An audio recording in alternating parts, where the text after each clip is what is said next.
이는 거룩한 성도의 삶, 거룩한 백성의 삶에 대해서 가르친 것이다. 성결, 구별, 이런 말씀이죠.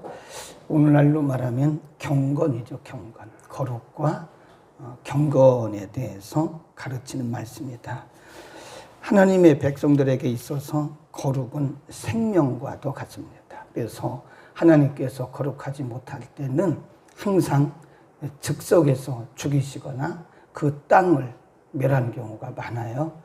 그러니까 삶을 잘못 살할 뿐인데 하나님의 명령을 따라 살지 않고 삶이 더러워졌을 뿐인데 하나님은 생명을 멸하시고 땅도 멸하신 경우가 성경에 굉장히 많습니다. 그러니까 거룩은 생명이다, 이 말이 맞아요. 하나님의 백성들에게 있어서는 거룩하고 구별되고 경건하게 사는 것이 생명이다. 이 신약에 와서는 우리가 그것을 이제 성화라고 말합니다. 신약 성경에도 보면 성화를 굉장히 강조하죠. 복음서에서도 성화를 강조하시고 사도행전에서조차도 성화를 강조해요. 거룩한 삶을 살지 않았을 때는 성령이 가차없이 그들을 책망하셨고 때로는 그들을 죽이기도 하셨죠. 사도행전 5장에 보면 아나니아 삽비라 부부가 하나님이 주신 마음을 이렇게 변질시켰어요. 하나님 분명히 땅을 팔아서 하나님 앞에 드리라고 그 거룩한 마음을 주셨는데 땅을 팔고 나서 돈을 버는 순간 마음이 바뀌었어요. 변질이라 그러나요? 그래서 그때 뭐라고 말씀하셨냐면 성령을 속였다, 이런 말씀을 해요. 그리고 아나니아 삽비라 부부를 하루에 3시간 차이에 하나님께서 그들을 다 생명을 멸하셨어요. 그건 헌금 때문에 그런 게 아닙니다. 거룩성을 파괴했기 때문에 하나님이 초대교회 성령이 충만했던 초대교회 성도들에게 교훈적으로 보여주신 거예요. 누구든지 하나님의 성령을 속이는 불경건한 일을 하면 하나님이 이와 같이 한다 하는 거고요. 그 다음에 서신서에 가보면 여기도 역시 성도의 거룩한 삶, 성화에 대해서 말씀해요. 로마서도 그랬고 에베소서, 빌립보서, 골로새서 모든 성경이 성도의 거룩한 삶에 대해서 가르칩니다. 그래서 거룩은 생명이에요. 교회도 거룩이 생명입니다. 교회가 거룩성을 잃으면 교회는 아무 일을 할 수 없어요. 물론 사람들이 보기에는 굉장히 큰 일을 하는 것처럼 보이고 사람들이 볼 때는 대단한 어떤 사역을 하는 것처럼 보이지만 그럴지라도 교회가 거룩을 상실하면 교회는 생명력을 잃은 거나 똑같습니다. 우리는 그것을 교회의 세속화라 그래요. 우리도 마찬가지죠. 그래서 이 거룩을 생명으로 여기는 것이 맞다. 18장, 19장에서 하나님이 세밀하게 18장에서는 성적인 문제를 다루고요. 19장에서는 이웃과의 관계를 다루다가 그 말씀하셨던 거를 20장에서 한번 반복해요. 히브리 문학은 중요한 부분을 말씀할 때는 계속 반복합니다. 그거를 조금 어려운 말로 학가다교요. 계속 반복해요.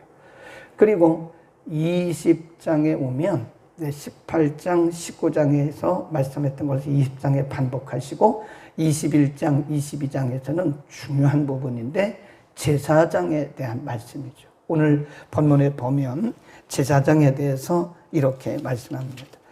1절에 여호와께서 모세에게 이르시되 아론의 자손 제사장들에게 고하여 이르라.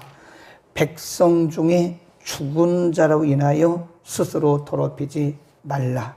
골육 지친이나 부모나 자녀나 형제나 또 출가하지 아니한 자매, 처녀인 친자매로 인하여는 몸을 더럽힐 수 있느니라. 시체로 인해서 몸을 더럽히지 마라, 그런 말씀이고요. 그 다음에 5절로 가면 제사장들은 머리털을 깎아 대머리 같게 하지 말며 그 수염 양편을 깎지 말며 살을 베지 말라. 이 5절에 있는 것은요, 이스라엘 백성들이 애굽에 살 때 애굽 백성들이 행하던 종교 의식입니다. 이게 오늘날로 말하는 그런 미용이 아니에요. 머리를 이렇게 앞으로 깎거나 옆으로 깎거나 또 살을 베거나 이런 것들이 애굽 종교, 애굽에 있는 애굽 백성들이 섬기는 이방 신을 향한 그들의 헌신의 표입니다. 그러니까 제사장은 그 흉내도 내서는 안 된다는 거예요. 이 세상이 하는 그런 흉내도 내서는 안 된다. 그런 말씀이고요. 7절에 가면 그들은 기생이나 부정한 여인을 취하지 말 것이며 이혼당한 여인을 취하지 말지니 이는 그가 여호와께 거룩함이라. 그러니까 그 밑에도 이제 쭉 나와요. 한 번 더 나오는데요.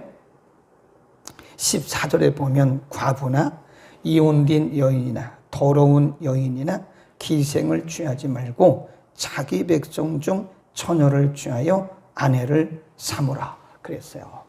그러니까 제사장은 이혼당한 여인, 또 기생, 부정한 여인, 또 이방 여인, 이런 여인을 취해서 아내를 삼지 마라. 그 이유가 많겠지요. 네. 제사장이 예를 들어서 부정한 여인이나 기생이나 이방 여인과 결혼해서 아내를 삼으면 제사장의 직분을 온전히 감당하기가 어렵다는 거죠. 우리가 솔로몬 왕을 봐도 그렇잖아요. 솔로몬 왕이 후반부에 가서는요, 결혼 동맹을 연혼이라 그러는데 결혼 동맹을 맺어요.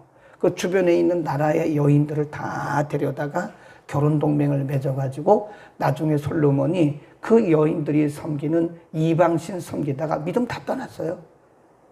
완전히 하나님을 배반하고 믿음도 다 떠났습니다. 솔로몬이 전반부에는 지혜로운, 그래서 하나님께서 그에게 부귀와 영화의 복을 주셨는데 여인들을 아내로 잘못 취하는 바람에 여인들의 우상 신을 섬기거나 그들의 종교를 함께 섞어서 섬기는 바람에 하나님을 떠나고 말씀을 떠났다. 그래서 이 사역의 순수성을 위해서는 제사장들은 반드시 본인 나라 이스라엘 백성 중에서 여인을 취하되 순수한 그런 여인을 취해서 아내를 삼으라, 그런 뜻이고요. 밑으로 쭉 내려갑니다. 다시 10절로 가면 자기 형제 중 관유로 부음을 받고 위임되어 예복을 입은 대제사장은 그 머리를 풀지 말며 그 옷을 찢지 말며 어떤 시체든지 가까이 말지니 부모로 인하여도 더러워지게 말고 성소에서 나오지 말고. 무슨 말씀이냐면 10절에서 12절까지는요 그 말씀이에요. 심지어는 대제사장은 가족들이 돌아가셔도 시체를 만지거나 시체를 봐서는 안 된다, 그런 얘기죠. 네. 자, 그러면 이 제사장이나 대제사장들에게는 어떻게, 왜 이렇게 엄격한 거룩한 규례를 말씀하셨는가? 자, 이유가 있죠. 4절 시작. 제사장은 백성의 뭐라 그래요? 어른. 나이를 통해서, 나이 때문에 어른이 아니고 제사장은 나이에 상관없이 백성들의 영적인 지도자라, 그런 뜻입니다. 영적인 지도자이기 때문에 제사장은 백성의 영적인 지도자이기 때문에 스스로 더럽혀 욕되게 하지 말지니라. 이게 굉장히 중요한 말씀이죠. 제사장은 백성의 어른이다, 영적인 지도자다, 그런 말씀이에요.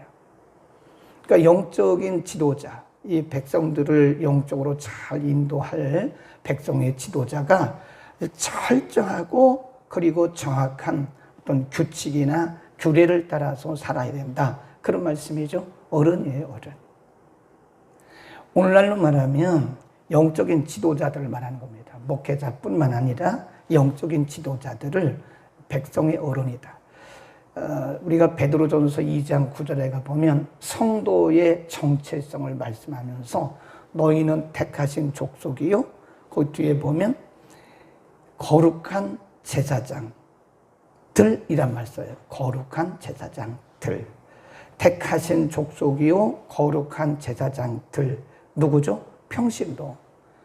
그래서 이제 신약에 와서는요 만인 제사장이라고 합니다. 모두가 다 제사장이에요. 구약에는 아론의 후손들만 제사장이었는데 신약에 와서는 분명히 말씀하기를 너희는 택하신 족속이요 거룩한 제사장들라고 말씀했거든. 그 우리가 신학적인 용어로는 만인 제사장 설, 또 만인 제사장 그럽니다. 모두가 다 이제 하나님 앞에서 제사장처럼 살아가야 되는 거예요. 영적인 지도자는 뭐 말할 것도 없고요. 그러니까 일반 평신도들, 모든 믿는 사람들은 다 제사장처럼 살아가야 돼요. 그러니까 제사장이, 구약의 제사장이 이렇게 철저한 규칙과 제한을 따라서 거룩한 삶을 살듯이 그런 겁니다. 얼마나 철저하게 말씀했는지 몰라요. 그 다음에 6절로 갑니다. 제사장들에게 왜 그렇게 철저한 규칙과 제한을 두셔서 말씀했는가? 6절 시작. 그 하나님에 대하여 거룩하고 그 하나님의 이름을 욕되게 하지 말 것이며 그들을 여호와 하되 곧 하나님의 식물을 드리는 자인즉 그랬습니다. 왜 제사장이나 대제사장이 이렇게 거룩해야 되는가? 그들은 하나님의 식물, 제물이요, 제물. 제물을 드려야 되기 때문에 그런 거라요, 제물. 하나님의 거룩한 성역, 우리는 그거를 하나님의 성역 그럽니다. 오늘날 영적인 지도자들이 거룩한 삶을 살아야 하는 것은 하나님 앞에 거룩한 백성이기 때문에 그렇고 또 한 가지는요, 우리가 맡은 성역 때문에, 사역, 미니스트리 때문에 그런 겁니다. 하나님의 사역을 맡은 우리들이 거룩하지 못하면 거룩한 성역을 감당하기 어려워. 하나님이 거룩하시기 때문에 그런 거고, 거룩한 하나님의 자녀이기 때문에 그런 것이고, 또 하나는 우리가 맡은 사역 때문에, 사역. 네. 우리가 맡은 직분이 있잖아요, 직분이. 대한예수교 장로의 헌법에는요, 중직자는 주초를 반드시 금해야 된다고 되어 있어요. 그리고 이혼한 사람도 목사가 될 수가 없어요. 원칙은. 그 왜 그럴까요? 거룩한 삶 때문에, 거룩한 사역 때문에 그런 거예요. 거룩한 사역. 그건 맞죠. 누구나 마찬가지죠. 완벽한 거룩한 사람 누가 있나요? 점진적으로 거룩해져 가는 거죠. 그러나 우리의 규정은 우리가 지켜야 할 필요가 있다라는 사실을 말씀드리는 거예요. 또 한 가지. 8절로 갑니다. 8절. 너는 시작. 너는 그를 거룩하게 하라. 그는 내 하나님의 식물을 드림이니라.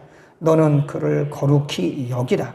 나 여호와 너희를 거룩하게 하는 자는 거룩합니다. 하나님이 거룩하시기 때문에 그런 거예요. 19장에서 그랬잖아요. 내가 거룩하니 너희도 거룩하라 그러셨잖아요. 거기 두 가지를 잘 보셔야 되는데요. 8절에 보면 하나님 모세에게 하실 말씀이에요. 너는 그를, 제사장을 거룩하게 하라.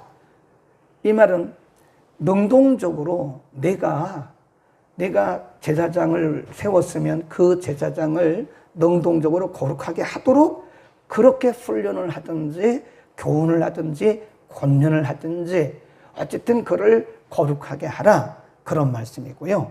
그 다음에 그 뒤에 보면 그는 내 하나님의 식물을 드립니다. 너는 그를 어떻게 여기래요? 거룩히 여기라. 이건 수동적인 거죠. 그러니까 우리가 그를 거룩하게 하고 일단 그를 제사장으로 세웠으면 거룩히 여겨줘야 된다는 거예요. 거룩히 여겨줘라. 그런 얘기입니다. 거룩하게 하고 거룩히 여겨줘라. 매우 중요한 말씀을 하고 있는 겁니다. 그 다음에 9절 보세요. 9절. 시작. 아무 제사장의 딸이든지 행음하여 스스로 더럽히면 그 아비를 욕되게 하미니 그를 불사르라. 심지어는 제사장의 딸이 음행을 했어요. 그러면 죽여서 불사르라는 거예요. 왜냐하면 아버지의 거룩한 성역에 장애가 된다는 거예요. 참 철저하잖아요. 그러니까 오늘날 너무 이 성역에 대해서, 거룩한 사역에 대해서 우리가 그냥 대충 하면 안 된다니까요. 네. 구약에서는 제사장의 딸이 행음을 하면 아예 죽여라 해. 죽여서 불태우라는 거예요. 왜 그러죠? 아버지의 거룩한 성역에 장애가 된다는 거예요. 뭐 자녀 문제를 우리가 어떻게 할 수가 있겠습니까? 자녀를 둔 자는 누구도 남의 자녀를 욕하거나 말할 수가 없어요. 왜냐하면 내 자녀가 어떻게 될 줄 모르기 때문에 그렇습니다. 이 세상이 그렇기 때문에요. 막 그렇습니다. 네. 그러나 이 영적인 지도자들은 자녀에 대한 관심도, 자녀 신경도 써야 되는 거예요. 어쩌면 그들 때문에, 자녀들 때문에 우리의 거룩한 사역이, 성역이 사람들에게 비난의 대상이 될 수도 있다는 거예요. 아니, 목사님의 자녀가 잘못될 수 있죠. 사람인데. 그러나 다른 사람들이 볼 때는 목사의 자녀가 저래? 이런단 말이에요. 아니, 장로님의 자녀가 저래? 이런다고요. 권사님의 자녀가 저래? 이렇게 한다고요. 그래서 부모의 성역이, 부모가 맡고 있는 사역에 장애가 될 수도 있기 때문에 구약에서는 이렇게 철저하게 하는 거죠. 그러니까 어떻게 이걸 뒤집어서 말하면 우리 중직자나 우리 사역자들은요, 자녀 관리도 해야 돼요. 잘못하면 그 자녀들 때문에 우리의 사역에 악한 영향을 받을 수도 있는 것이다 하는 겁니다. 나만 잘해서 되는 게 아니잖아요. 이 가족의 관리도 잘해야 됩니다. 제사장의 딸들이 행함하면 그를 불태워 죽여서 불태워라. 그는 아버지의 사역에 장애가 되기 때문인 거다. 그러니까 우리는 너무 막 믿음 일변도로 나가면요, 그게 건강한 게 아니에요. 그게 균형을 이룬 거예요. 기도도 열심히 하고 말씀도 열심히 보고 예배도 열심히 드려야 하지만 우리는 육체를 입고 있는 인간이기 때문에 우리는 또 이렇게 우리가 해야 할 그런 가족적인 그런 분위기, 이 팀 미니스트리, 홈 미니스트리, 이게 홈 미니스트리, 가정 목회가 팀 사역이에요. 그게 팀 사역이 되는 거다. 아멘. 마지막 쭉 내려가서 15절입니다. 15절 시작. 그 자손으로 백성 중에서 더럽히지 말지니 너는 그를 거룩하게 하는 나는 그를 거룩하게 하는 여호와임이니라. 그 자손으로 백성 중에서 더럽히지 말라. 아까 말씀한 그 말씀과 같잖아요. 그러니까 이게 제사장만 거룩해서는 되는 거 아니고 제사장의 자손들, 딸들, 제사장의 자녀들 다 제사장들의 사역을 위해서는 가족이 다 거룩하게 할 수 있도록 그렇게 배려를 해라. 그런 말씀입니다. 좀 중요한 말씀이죠. 우리가 너무 일변도로 가면 안 된다. 믿음 일변도로 가고 기도 일변도로 가면 안 돼요. 제가 우스갯소리로 그러잖아요. 기도만 하는 겁니까? 기도하는 것만 중요한 게 아니에요. 이 가족관계, 인간관계도 거룩의 증거가 드러나야 되는 겁니다. 아버지가, 어머니가 기도하는 일에만 신경 쓰고 자녀들에 대해서 관심을 안 둬요. 그러면 우리 사역이 회방을 받는, 사람들에게 회방받아요. 아, 목사님의 자녀가 저래. 아, 그럴 수 있다니까요, 충분히. 그런데 믿지 않는 사람들은 목사님에게 자녀가 저러냐고 욕을 하는 거예요. 그러면 우리의 사역이 일반적으로 다른 목사님들까지 욕을 먹는 거고, 복음이 욕을 먹는 거예요. 그래서 우리는 균형을 잘 이뤄야 된다. 아멘. 거룩은 생명입니다. 기도하겠습니다.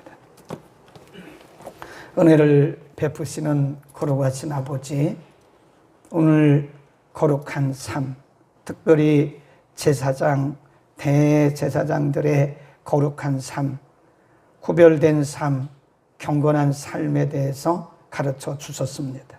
인간이 어찌 완벽할 수 있으며 도덕적으로나 윤리적으로나 신앙적으로 불완전할 수밖에 없습니다.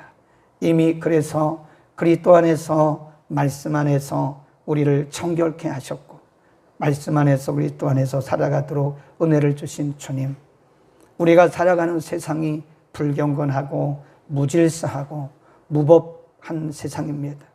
우리가 말씀과 성령 안에 서지 않고는 주께서 우리에게 주신 거룩성을 잃어버릴 가능성이 매우 큽니다. 우리는 하나님의 거룩한 사역을 받은 자들입니다.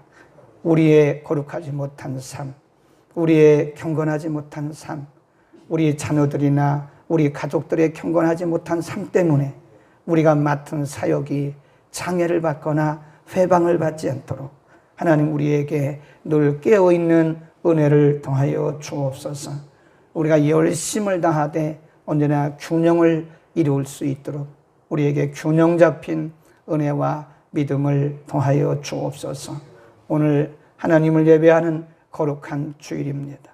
가정에서, 성전에서, 그리고 성전에서 유년주일학교 예배, 중고등부 예배, 오전 11시 예배, 청년부 예배, 영어 예배, 주일 밤 예배 이르기까지 하나님께서 일일이 모든 예배마다 성령의 기름을 부어주시고 성령의 나타남을 통하여 예배가 하나님의 쉐키나로 풍성하게 하옵소서. 하나님의 임재가 넘쳐나는, 은혜가 넘쳐나는 예배들 되게 하옵소서. 예수 그리스도의 이름으로 기도드립니다. 아멘.